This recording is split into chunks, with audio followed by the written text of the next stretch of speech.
আসসালামু আলাইকুম বন্ধুরা, যে যেখান থেকে আমার ভিডিও দেখছেন আশা করি সবাই খুব ভালো আছেন। আমি আলহামদুলিল্লাহ ভালো আছি।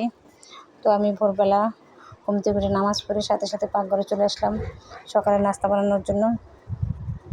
আমাদের এলাকায় আবার 6টার মধ্যে গ্যাস চলে যায়, এর আগে নাস্তা বানাতে হয়। তো আমি অফ ক্যামেরায় রুটি ভেজে নিয়েছি। আমার রুটি ভাজতে একটু সময় লাগে।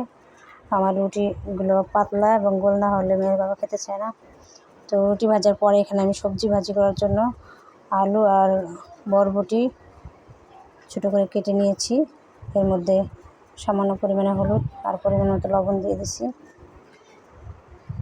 তো সবজি সিদ্ধ করে আমি ফোড়ন তেলে বাগার দিয়ে নেব। আমার সবজি সিদ্ধ হয়ে গেছে।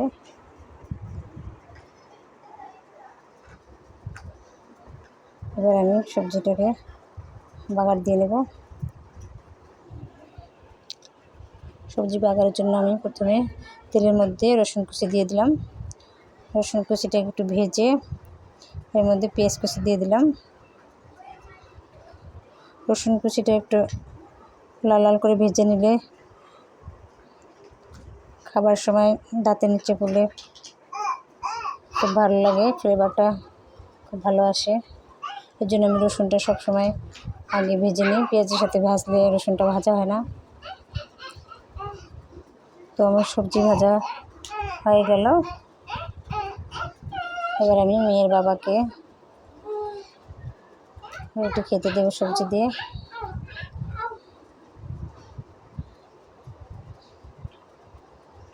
মেয়ের বাবাকে আমি খাবার দিয়ে আবার পাকঘরে চলে যাব। দুপুরে একটা সবজি রান্না করে রাখবো। আমি দুপুরে আজকে মুরগি পাক করব। তো আমি মুরগিটাকে অফ ক্যামেরায় ভেজে নিয়েছি। সব কিছু দেখাতে গেলে ভিডিওটা অনেক বড় হয়ে যাবে। এরপর আমি তেলে পেঁয়াজ ভেজে নিলাম। পেঁয়াজের মধ্যে দিয়ে দিলাম গরম মশলা আর তেজপাতা। এরপর আমি এর মধ্যে আদা রসুন বাটা, হলুদের গুঁড়ো, মরিচের গুঁড়ো, পরিমাণ মতো লবণ দিয়ে মশলাটাকে কষিয়ে নেব। গ্যাস একদমই চলে গেছে, অল্প গ্যাসে রান্না করতে হবে। এর মধ্যে আমি পেঁপে দিয়ে দিলাম।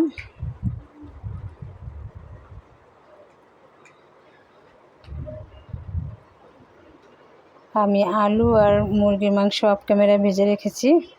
আমি আলু আর মুরগির মাংস দিয়ে দিলাম। এবার নেড়ে চেড়ে কিছুক্ষণ ঢাকনা দিয়ে ডেকে কষিয়ে নেব। যেহেতু অল্প গ্যাস, সময় নিয়ে রান্না করতে হবে।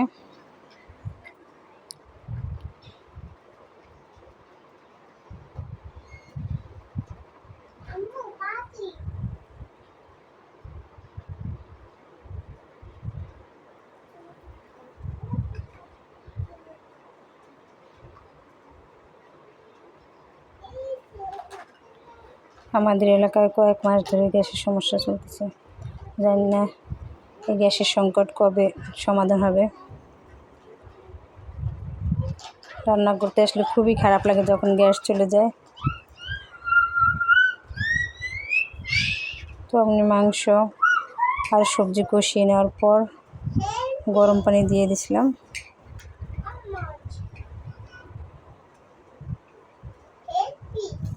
তো আজকে ভিডিও ভালো লাগলে আমার ভিডিওটি লাইক করে নেবেন, সেই সঙ্গে শেয়ার করবেন, সাবস্ক্রাইব করতে ভুলবেন না। তো আমার মুরগির মাংসের তরকারি রান্না হয়ে গেল। আজ এ পর্যন্তই। আবার ফিরে আসবেন নতুন কোনো রেসিপি নিয়ে। সে পর্যন্ত আপনারা ভালো থাকবেন। আল্লাহ হাফিজ। আসসালামু আলাইকুম।